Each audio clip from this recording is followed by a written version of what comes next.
Hola a todos, a todas las personas que nos acompañan en estas jornadas anuales que trae la Asociación Venezolana de Psicoterapia, AVEPSI.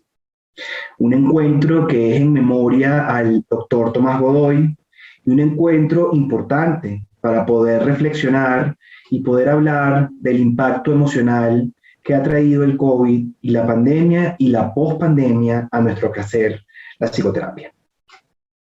Yo creo que ya tenemos un tiempo para poder reflexionar y empezar a intentar digerir lo que el COVID ha dejado en nosotros y en las sociedades, ¿no?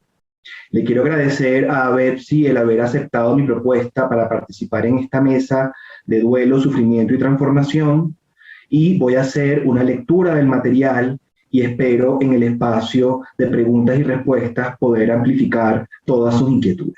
El trabajo lo titulé Quizás trazos y trozos, muerte, duelos y rituales, ¿no? Un poco para danzar en sintonía a estas palabras y para poder empezar a hilar algo que pueda salir entre las pérdidas que hemos suscitado, entre la muerte que está tan presente y entre estos rituales que parece que poco a poco con esto de la virtualidad vamos perdiendo. Voy a iniciar entonces la lectura de mi trabajo. Los tiempos turbulentos por la pandemia del COVID-19 nos han enfermado y nos han enfrentado a la pérdida de perdernos y de perder. La sociedad actual está hecha trizas, ya que el individuo posmoderno no da respiro a su ser. Sin duda, la pospandemia ha trazado con mayor conciencia la ruta que define el vivir.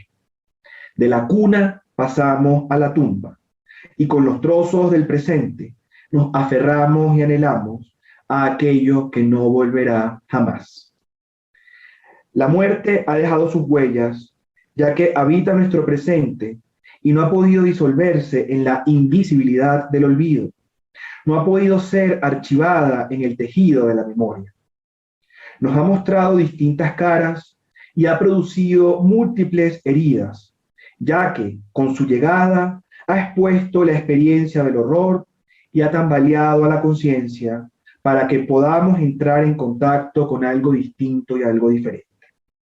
Tenemos que entrar en contacto con una conciencia que debe asumir a la muerte en sus espacios. Carlos Gustavo Jung nos recuerda que la muerte es un pasaje, es una parte de un largo y desconocido proceso vital. Morir es perder. Y ante la vida, la pérdida debe encontrar una nueva dimensión simbólica a través de la elaboración y la significación que ella trae. Al proceso que atravesamos cuando estamos ante una pérdida, nosotros lo conocemos como proceso de duelo. Y un duelo es una emoción profunda que tambalea al alma y enriquece nuestra memoria emocional.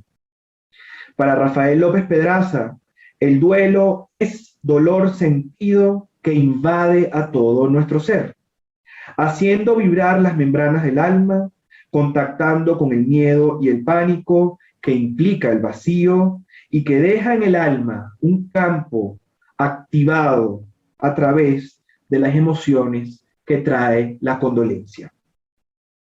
La psicoterapia es un espacio de escucha y de contención del sufrimiento. En los últimos años se ha visto preñada por desconsuelos que no encuentran ritual para poder digerirse. Nos encontramos en la era del vacío de Lipovetsky, una era de pérdida de rituales, como dice Byung-Chul Han, que nos deja en trizas el setting y que segmenta en trozos el mapa que trazaba nuestro quehacer. Las pérdidas que ha dejado la pandemia del COVID-19 exhiben una parálisis de lo psíquico, y cuando la psique no logra dar respuesta a los acontecimientos históricos, la psique entra en regresión. La omnipotencia titánica en la que nos hemos sumergidos, y hago referencia a las múltiples horas de conexión que usamos a través de la plataforma de Zoom, nos ha colocado ante la estética de la supervivencia, para no atravesar mi muerte y para no contactar con la muerte de la alteridad.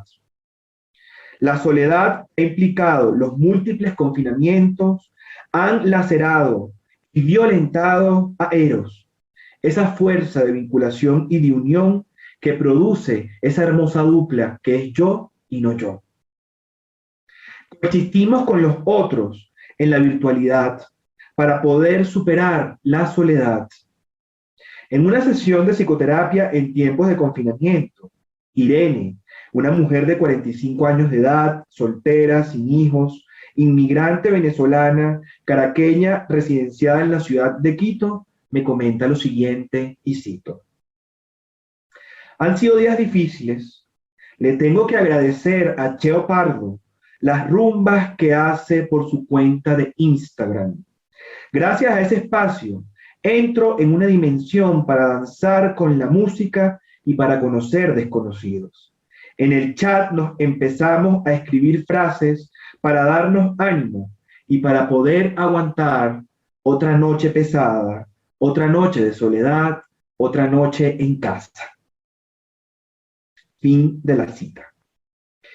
Aquello que inició en la red social de Instagram con el fin de entretener y de conectar con un público confinado, es decir, con individuos que están encerrados en sus soledades, terminó por convertirse en un fenómeno virtual matizado de un DJ que ha intentado pausar la soledad de miles de personas en cuarentena. Personas que se encuentran en un lugar, en una pantalla, de múltiples dispositivos móviles y que se conectan a través de un chat sin imágenes, en donde hay solo textos que enuncian la repartición de bandejas de tequeños a modo de Second Life, en donde hay emojis de incontables vasos de ron, de cerveza y hasta salidas repentinas para ficticiamente ir a comprar un par de veces bolsas de hielo.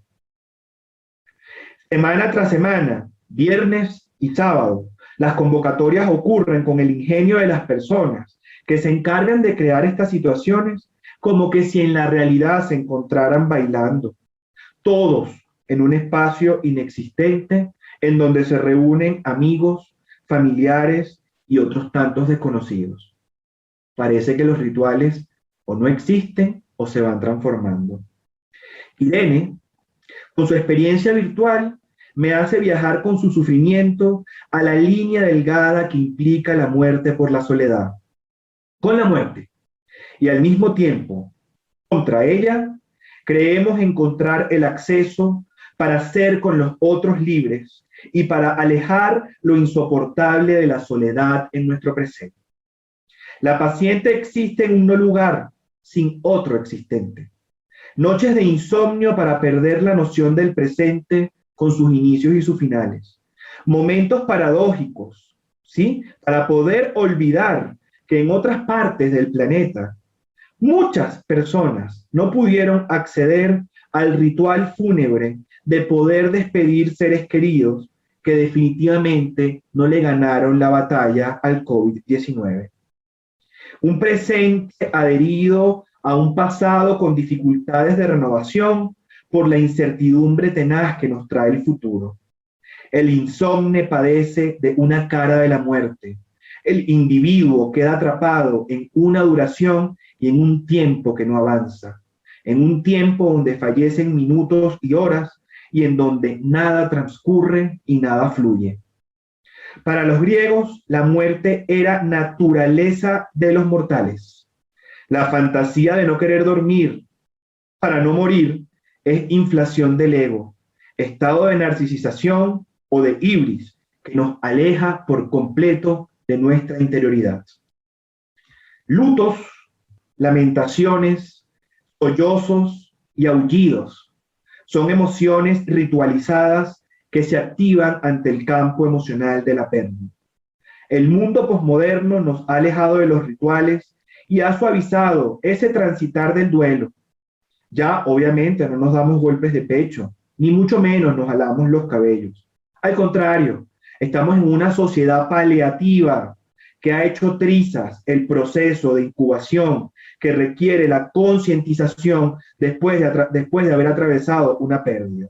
Ahorita lo que tenemos que hacer es que hay tiempos limitados para poder entender que eso se ha perdido. Debemos cesar la vivencia de existir aferrado a ese pasado que ya no está. En ocasiones vemos, como decía Freud, que no solo es la sombra del objeto perdido lo que ataca el yo.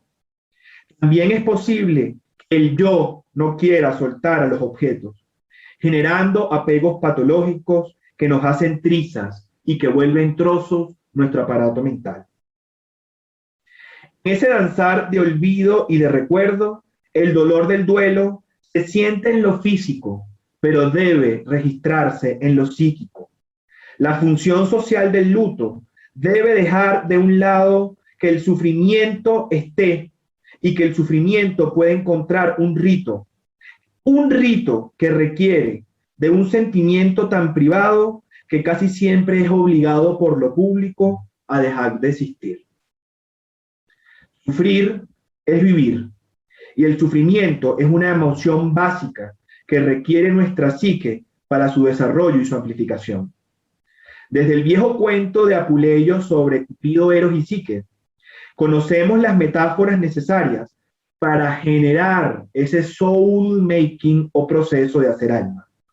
A través de las heridas que producen las flechas de Eros, entramos en un viaje fundamentado por el sufrimiento. El sufrir lo podemos vivenciar desde dos caminos.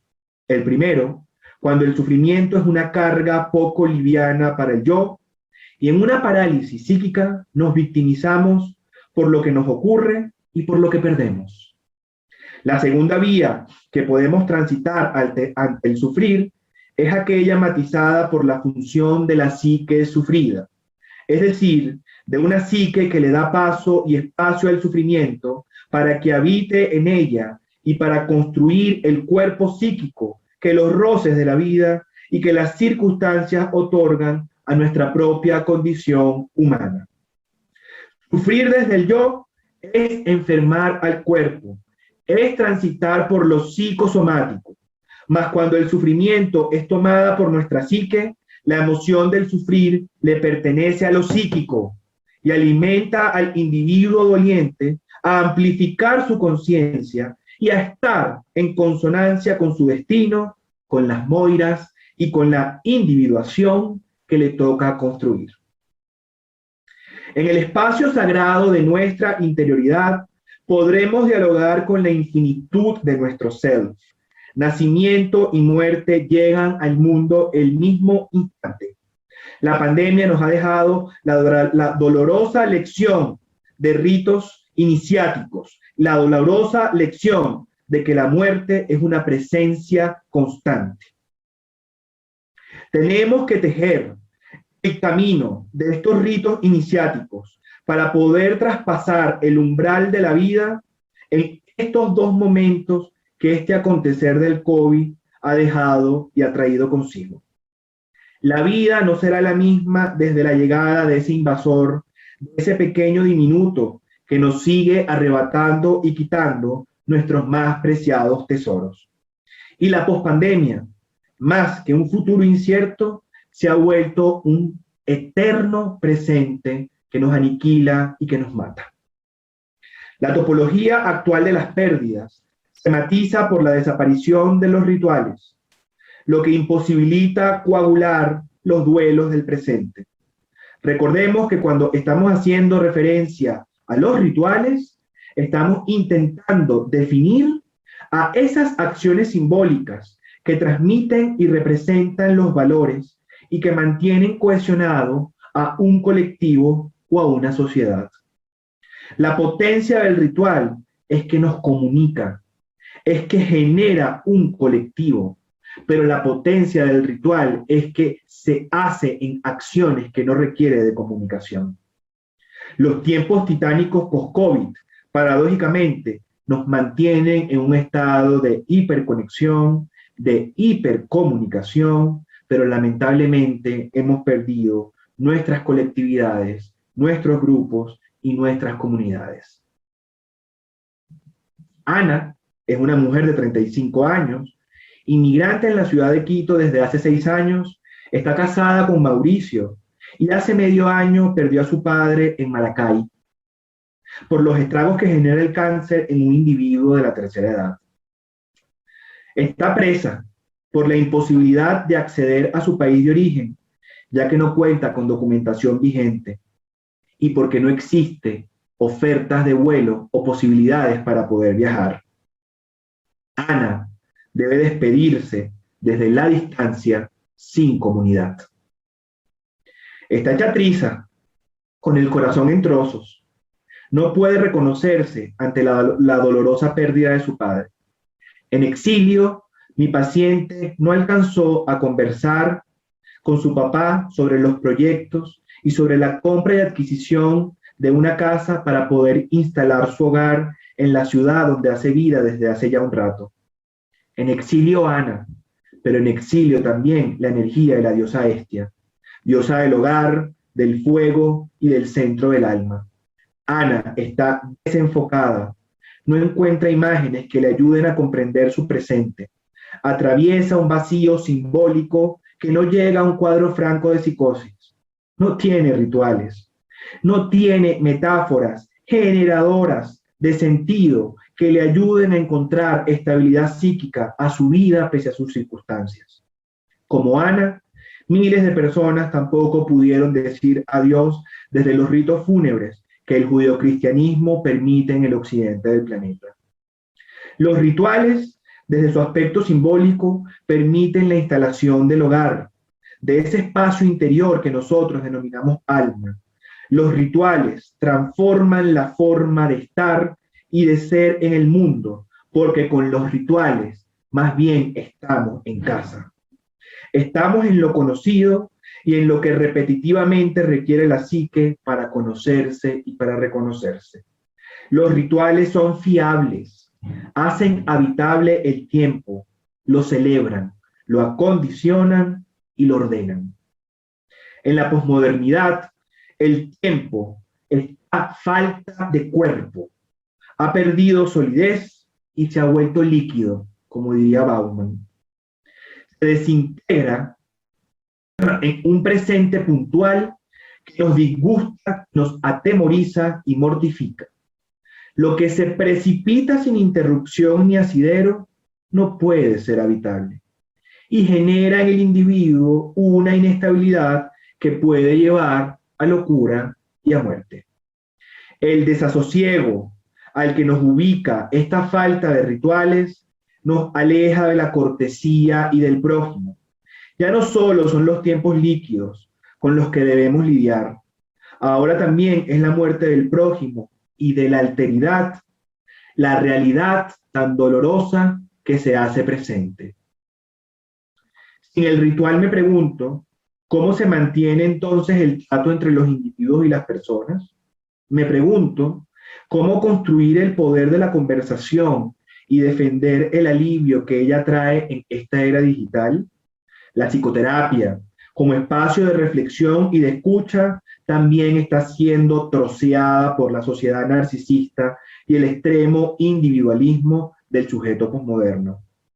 Sería importante que como terapeutas intentáramos ver con empatía lo que ocurre a nuestro alrededor.